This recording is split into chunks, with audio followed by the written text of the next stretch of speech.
Hi, welcome to HoboRec Bull Sessions. Today I'm in Stockholm at Redmount Studios to talk a little bit to one of my favorite producers.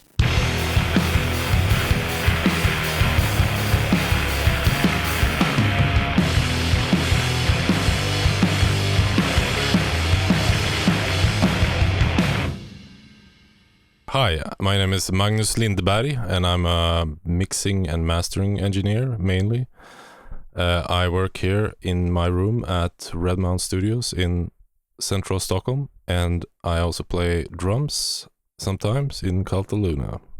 So let's talk a little bit about your production style. You can correct me if I'm under the wrong impression, but I feel like you pretty quickly developed a sound that are kind of acoustically open and lots of ambience and organic sounding. Did you have any inspiration for that, or your sort of role models in other producers, or how did you come up with that taste? I don't think I had a specific person that I had this sort of style coming from. As with most people, you take a bit from everyone, sort of. I mean, my early colleagues in Tonteknik, Pelle Henriksson and Eskil Löfström taught me a lot, and I mean guys like Steve Albini, Usual Suspects, Dave Sardi. I'm a huge fan of Dave Sardi's production. I guess everyone sort of finds out their own style quite soon, I guess, and what you like yourself, and then you sort of try to develop that. I guess it's something that you like yourself, and then if other people like it, then that's cool. I guess it depends a little bit on what kind of bands you of course get to work with. Every project is unique, obviously, but I do like organic sounding stuff and sort of warm and punchy, and if we're talking rock. So are you working on lots of other styles too? Yes. When it comes to the mastering side, I do really all kinds of stuff. Everything from pop music to hip hop to jazz, or death metal, everything really. So your variety of work, is it wider in your mastering side of the business? Yes, for so sure. When you're producing, it's mostly rock. Yeah, or at least usually some kind of guitar-based music. Pop or rock or metal or whatever. But the mastering side is for sure the stage in the production which has the least amount of taste involved and the least amount of maybe fingerprints involved from the engineer or producer. So I think in mastering it's easier to sort of branch out into all kinds of styles. That's what I've done, at least. Yeah, you mentioned Steve Albini. So just a side note here too. I mean, he has a pretty unique way of looking at being a producer. What is your take on when you're a producer? Are you like involving yourself a lot in the music, or are you more like he does, just helping the band to translate himself to audio? I guess I'm sort of in the middle there. I guess I usually say that I when I do albums from scratch with recording and co-producing, I never say that I produce an album. I say that I co-produce it. I would say that I more produce the recordings than the songs. So, but that doesn't mean that I won't say anything about the songs if I have if I hear something, or if I get an idea or whatever. I will do that, But you're not like you want to be. I don't want to be in charge in an early stage and like change. Oh, you mean pre-productions and stuff? No, not really.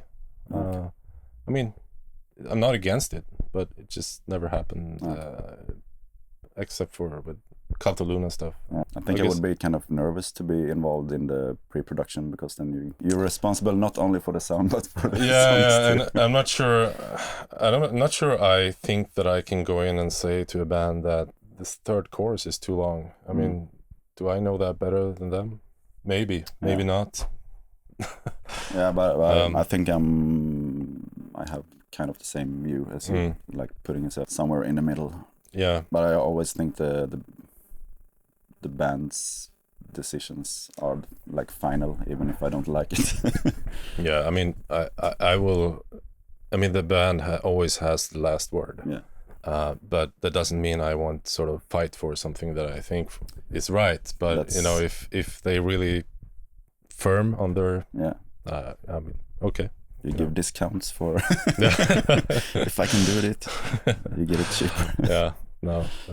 So you play drums in Cult of Luna. Are you producing your own albums then?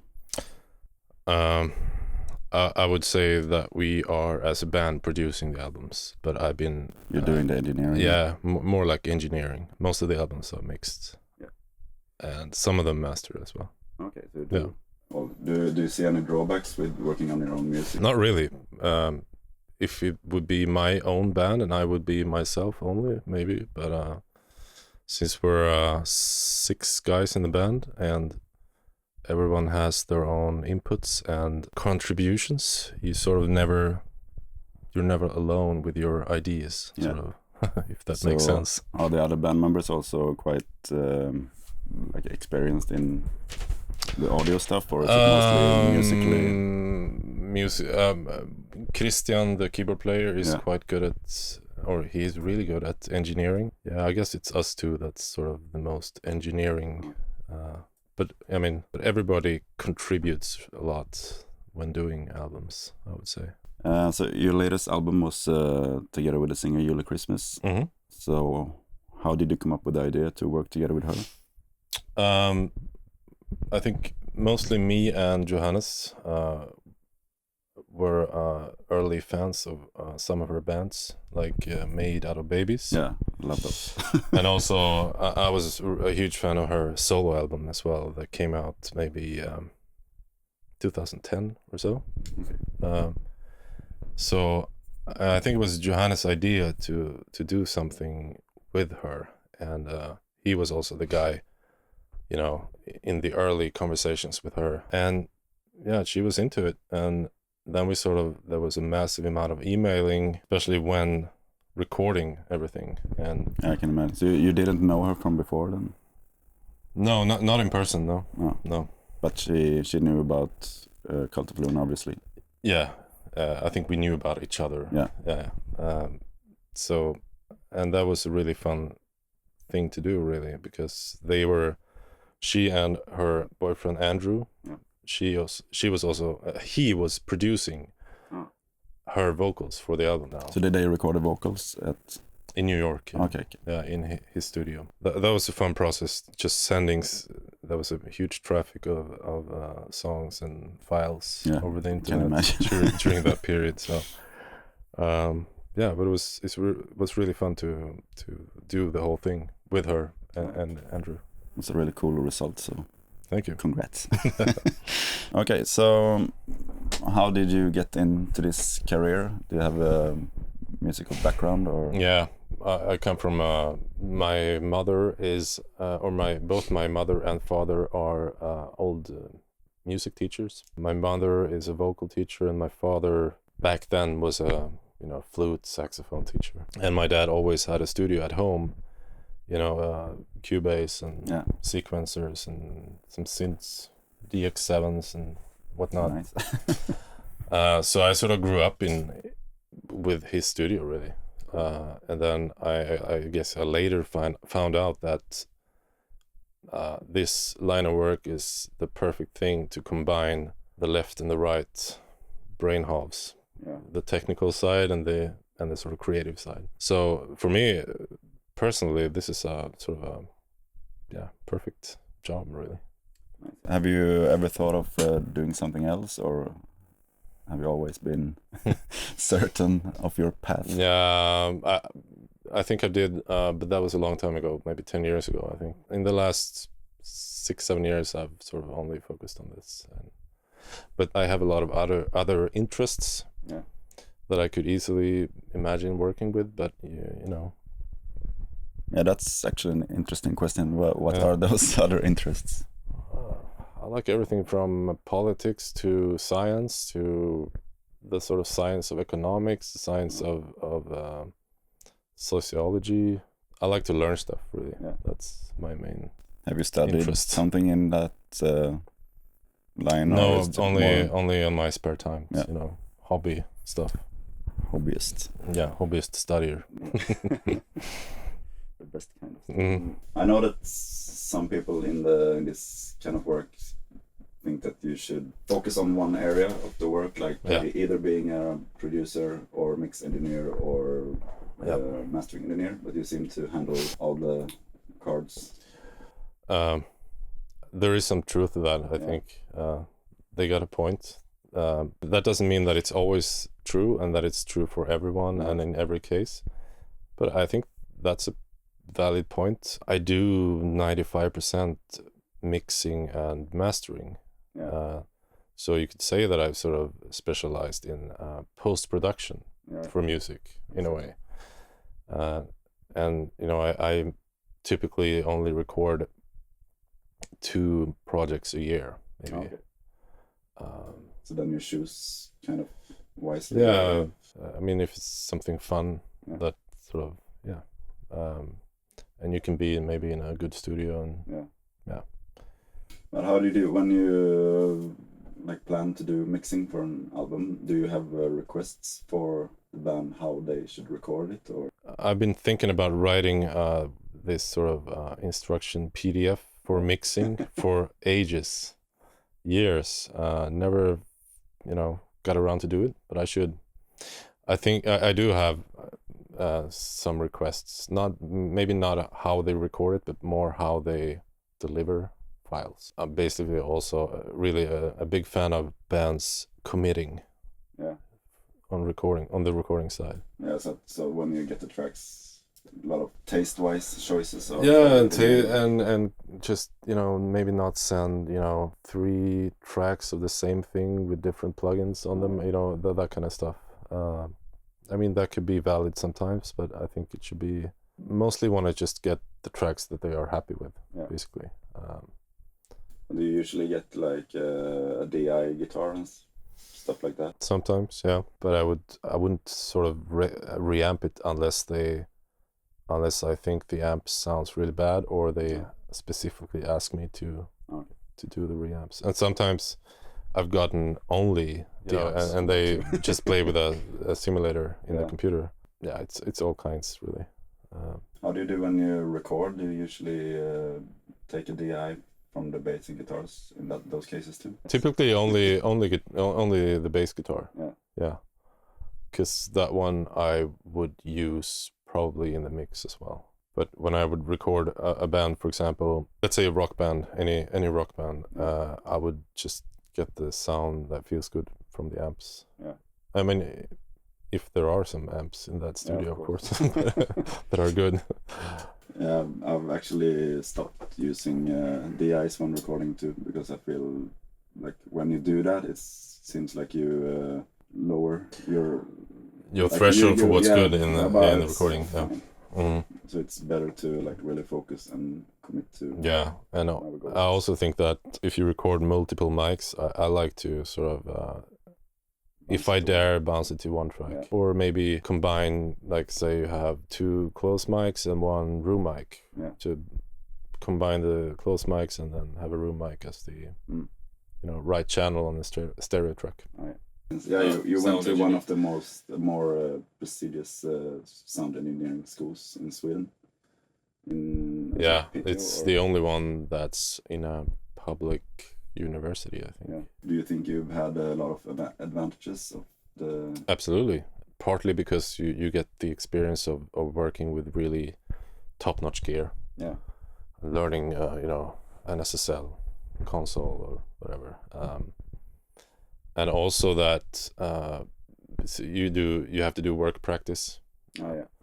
So I think it's easier to get, a spot in a studio when you come from some school, rather than just saying you want to hey, I'm this guy, So I think it's easier to get a spot in as an assistant or something if you're coming from that, institutions. Is that how I would definitely recommend it. Absolutely.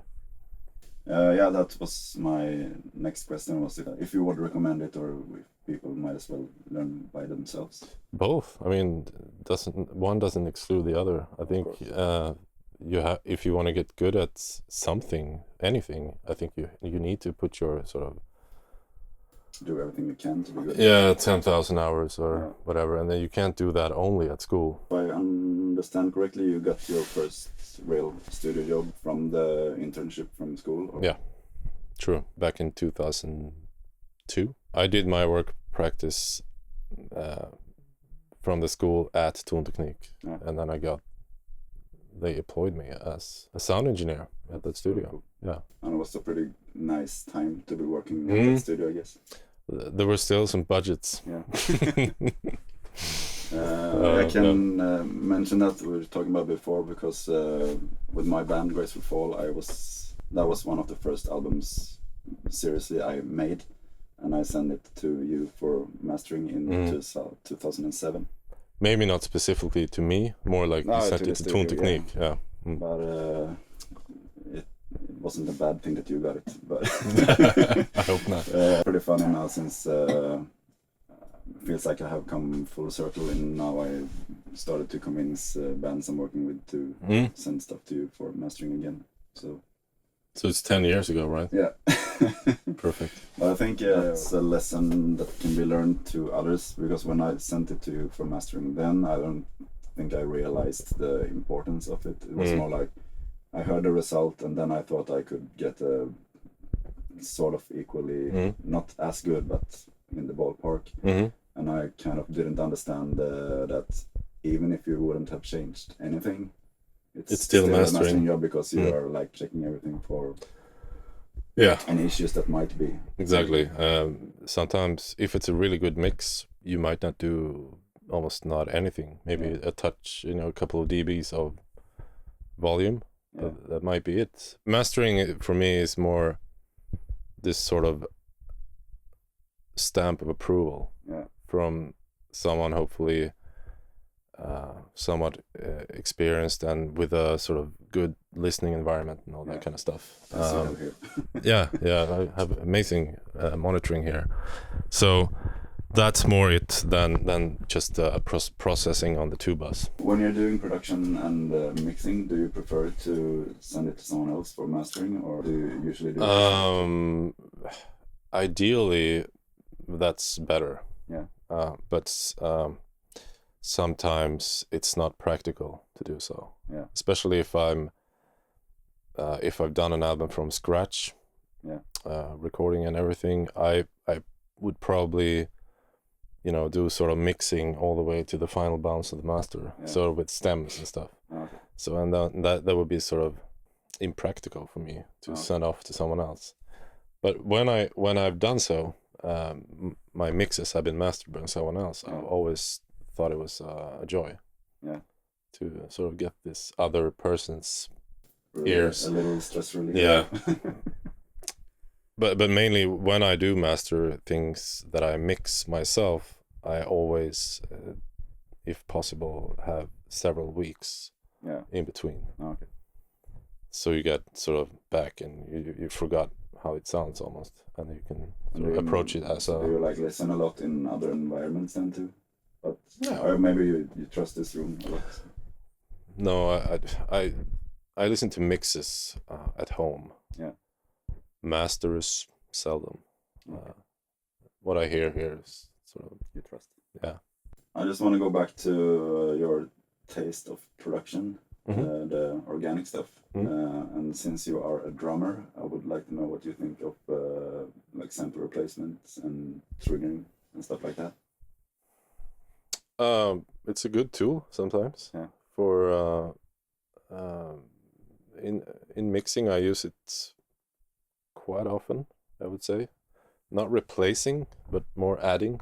Like enhancing. Yeah, so instead of going for an EQ on a thin snare with lots of hi-hat leakage, I might reach for a sample snare that sort of has a lot of low end and just sits underneath to support. And if the snare is, for example, unevenly played, it could be good to add something that can blend in with that one, and don't use any velocity. So you just have the same sort of to back it up, instead of compression, basically. So how do you do when you do recordings from the start? Do you have? I feel like I sometimes can take a little like prestige in not using do as good job as possible with both recording and mixing the drums to stay away from it. But do you usually take samples from drum kits you do record to be able to use that? Or? Yeah, I lately I've been always having the drummer spend a couple of hours to do samples. Yeah. And I think I've never used them in the mix though, but it's always good to have. Yeah. For your own sake later, at least. But no, when I've recorded drums myself, or a whole album, there's not much stringing going on usually.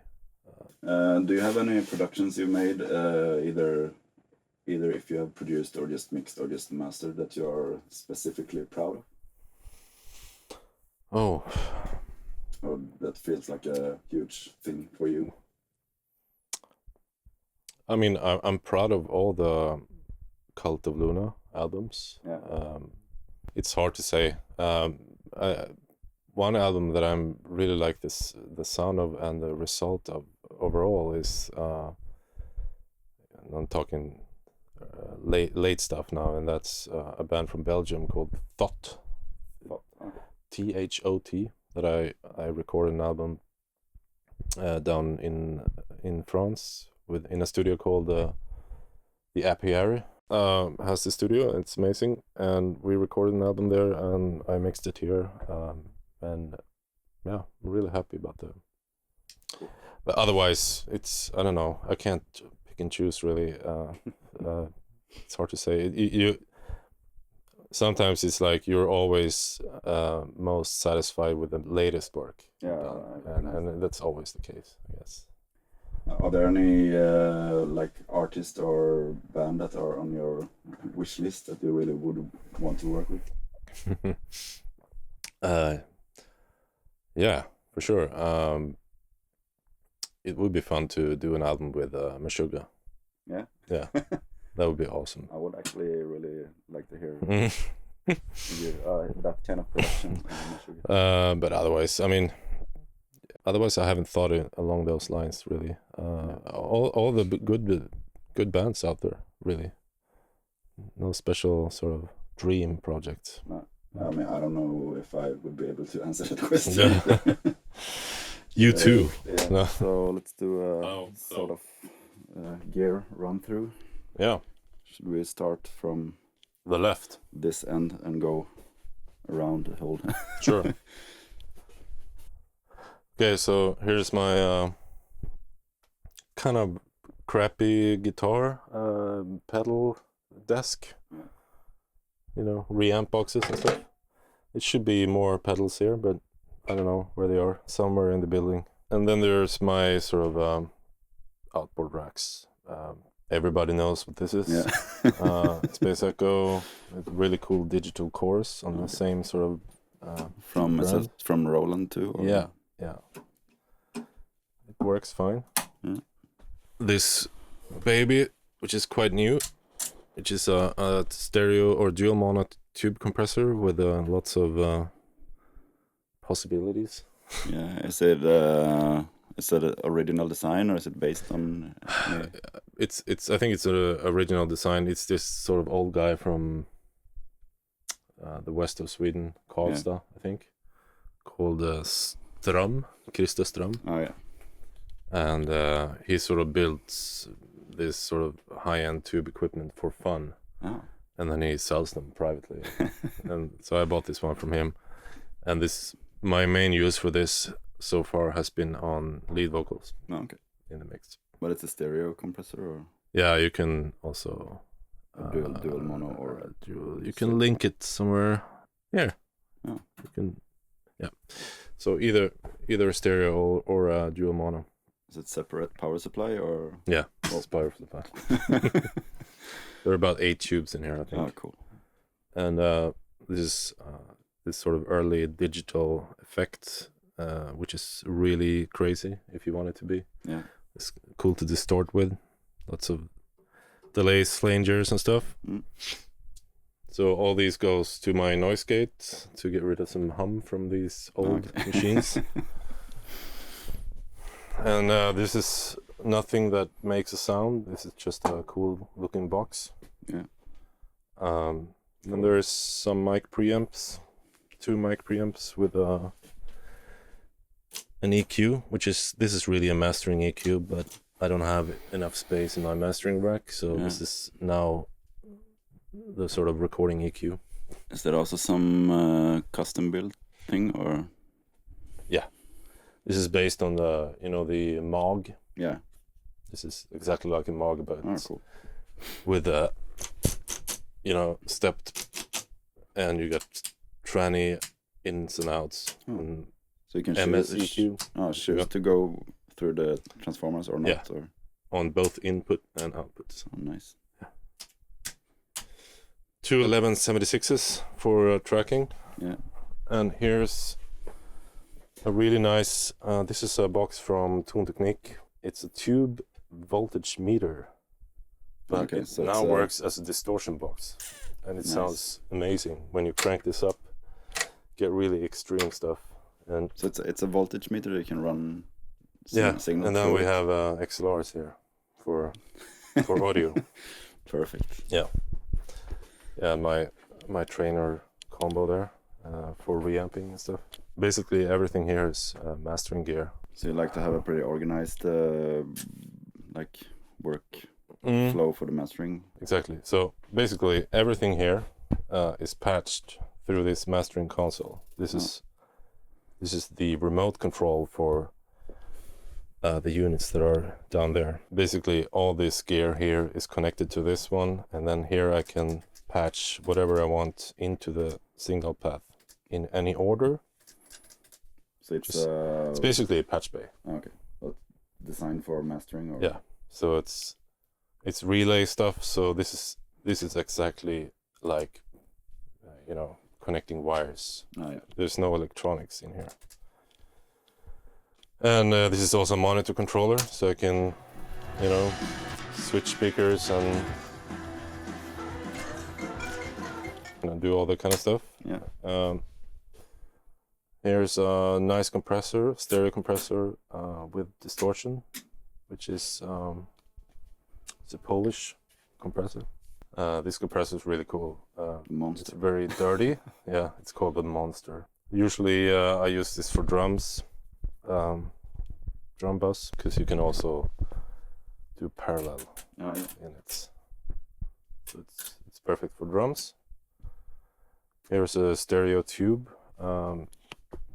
Typical mastering compressor with also all stepped, smooth compression. Invisible and expensive maker.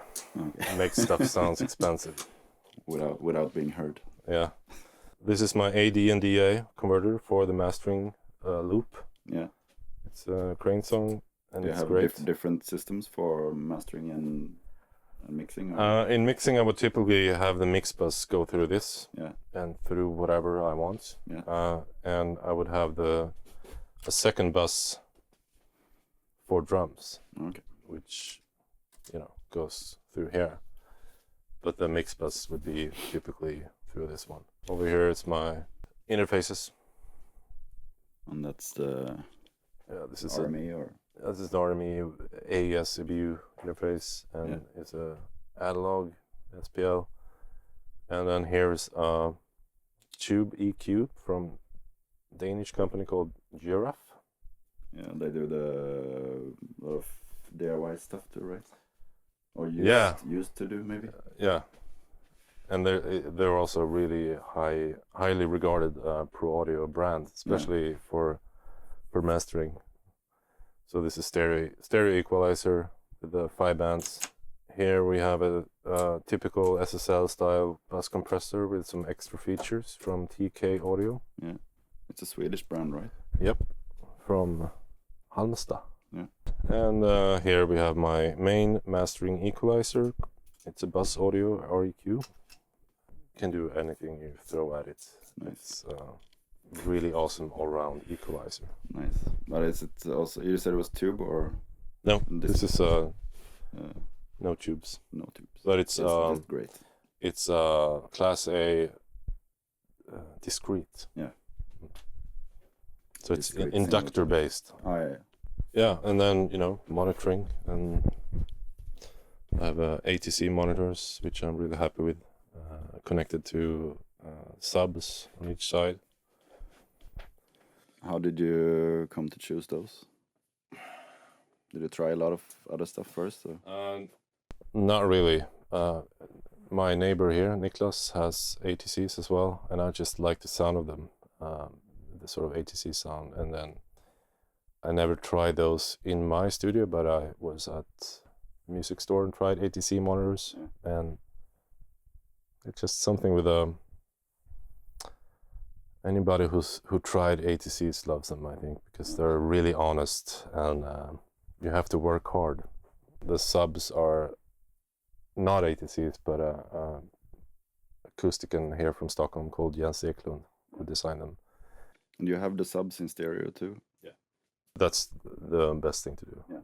If you can, always have stereo subs, because you get less room problems. Yeah, because if you have a sub like in the middle here, you will get the standing waves from this sub from both walls and stuff. And it's also, now works like a sort of one system rather than two speakers and a sub. I heard from someone else who was also having subs in stereo that said it's even if you usually say that you cannot really perceive exactly where the low frequencies come from, it's still he got kind of thrown off with like floor toms when they are panned, but the bass is coming from the middle. He thought it was super weird. Yeah, you can't hear if you have stereo informations in the bass which are panned. Yeah. You sort of have a hard time perceiving that. So I can solo the sideband here, like, so you can always hear if there's something there that needs to be cleaned up. And this system plays totally straight down to 9 Hertz, so it's very full range. So you could possibly produce the brown note. Yeah. I never tried though. No. Yeah, what else? NS10s, a running Reaper, as my DAW is Reaper. You work at PC or Mac? I have PC, Windows. I still run Windows 7. Yeah, it's the most stable, or? No, it's just that I think Windows 10 is great, but this is a 2-year-old computer now, and back then Windows 10 was just coming out. Don't fix it if it's not broken, exactly. Right? Exactly. It's stable. Yeah. So. If you could choose like one piece of gear or equipment you have that are the most important for you that you cannot live without, and except for the monitors and the room, which are usually and the computer. Yeah. I was gonna say this one, the bus equalizer. Yeah. But that's kind of boring because. So I'm gonna say this Crane song. The converter for good conversions is really important, and this also has some other features with saturation stuff, which are really handy sometimes. So I'd say the Crane song. Yeah, you told me before that you can clip this, that it has soft clipping, or? Yeah, it's sort of, for me it sounds like soft clipping because you can't hear. If you want to get some extra loudness, you can sort of push this a little bit into the red. Yeah.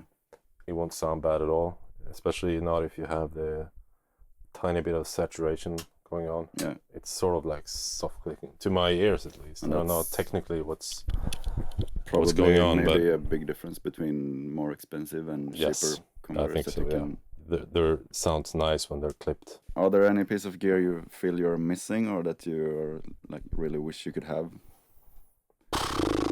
Not really. Yeah. I mean, everyone wants more stuff. Yeah. I mean, it would be cool to have a Fairchild 670. but I'm not going to pay $50,000 for it. No, I was actually looking at building one from a DIY kit, but it's still like $6,000. So yeah, and maybe 6 weeks of work. Yeah. There are some really cool clones you can buy now for I mean, much cheaper, but not cheap. Do you have any tips for that? Yeah, there's this Undertone audio. Yeah. And also a guy from, I can't remember if it's from England or France, but it's called POM. Okay. POM Fairchild. That would be cool to have. Yeah. Great. So, yes, that's that. Thank you so much. Thank you.